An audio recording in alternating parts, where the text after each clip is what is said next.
நான் குழுவுக்கு வர முன்னாடி ஊருக்கு போயிருந்தேன்.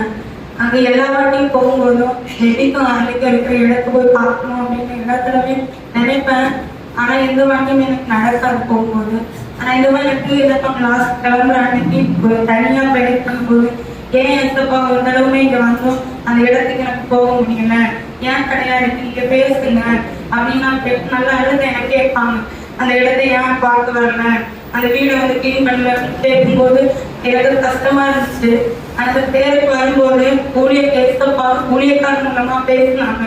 எதனால அந்த தடை இருக்கு அப்படிங்கறது கத்திருந்த வட்டி எனக்கு உணர்த்தினதுக்காக நினைச்சிட்டு. அதே மாதிரி பேபி வேலையோட வரும்போது எல்லாரும் என்ன சொன்னாங்கன்னா, இந்த 2 பிள்ளைங்களை இந்த பொண்ணு பார்க்காது, இதுகளோட லைஃபோட முடிஞ்சு போச்சு அப்படின்னு தான் சொன்னாங்க. இவன் லைஃப் மட்டும்தான் பார்த்துப்பா அப்படின்னு சொன்னாங்க. அப்ப நான் பாஸ்டர் மட்டும் நான் சொல்லியிருக்கிறேன். என்கிட்ட யாரு கேட்டாலும் நான் சொல்லுவேன், இந்த இடத்துல இருந்து போய் சொல்ல முடியாது. நான் 3 பிள்ளைகளுமே எந்த ஒரு படிப்பு படிக்கணும் அப்படின்னு நான் இதுவரை ஆசைப்பட்டதில்லை. உங்க ஊழியத்தை செய்யணும் அப்படின்னு மட்டும்தான் நான் எப்பவுமே ஊழியக்காரர் மூலமா கேட்கும்போது அவ்வளோ சந்தோஷமா இருந்தது. எப்போ எவ்வளவு அன்பான நல்லவர் இருந்த இடத்துல மறுபடியும் உணர்த்தினாரு. யாருமே வேண்டாம் இருக்கும் போதும் ஊழியக்காரர் இப்பதான் பாக்குறேன். பக்கத்துல என்ன கூட்டு பேசும்போது எனக்கு பேசப்பவே என்கிட்ட பேசுற மாதிரி ஒரு உணர்வு அவங்க மோதுல தெரிஞ்சிச்சு.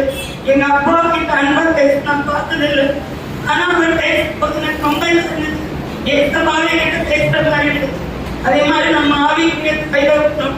ஒவ்வொரு காரியத்தை பேசும்போதும் நான் கஷ்டமா இருக்கிறேன். ரொம்ப கஷ்டமா அன்பா எங்களுக்காக அதிகமா நிற்பாங்க. ஊருக்கு போய் கட்டத்தில் போய் வரட்டினாரு. அதே மாதிரி எல்லா வாட்டியும் தம்பியை பார்க்கணும்னு ரொம்ப கஷ்டப்படுவேன். எனக்கு அவங்களுக்கு அம்மா அப்பா நாங்க தனியா இருக்காங்க அப்படின்னு அவங்களையும் நான் போய் பார்த்து கைப்பற்றது நம்பிக்கிறேன். இந்த கூடுங்க எனக்கு ரொம்ப அவசியமா தந்ததற்காக ஊழியக்காரங்களும் பேசுறதுக்காக அதிகமான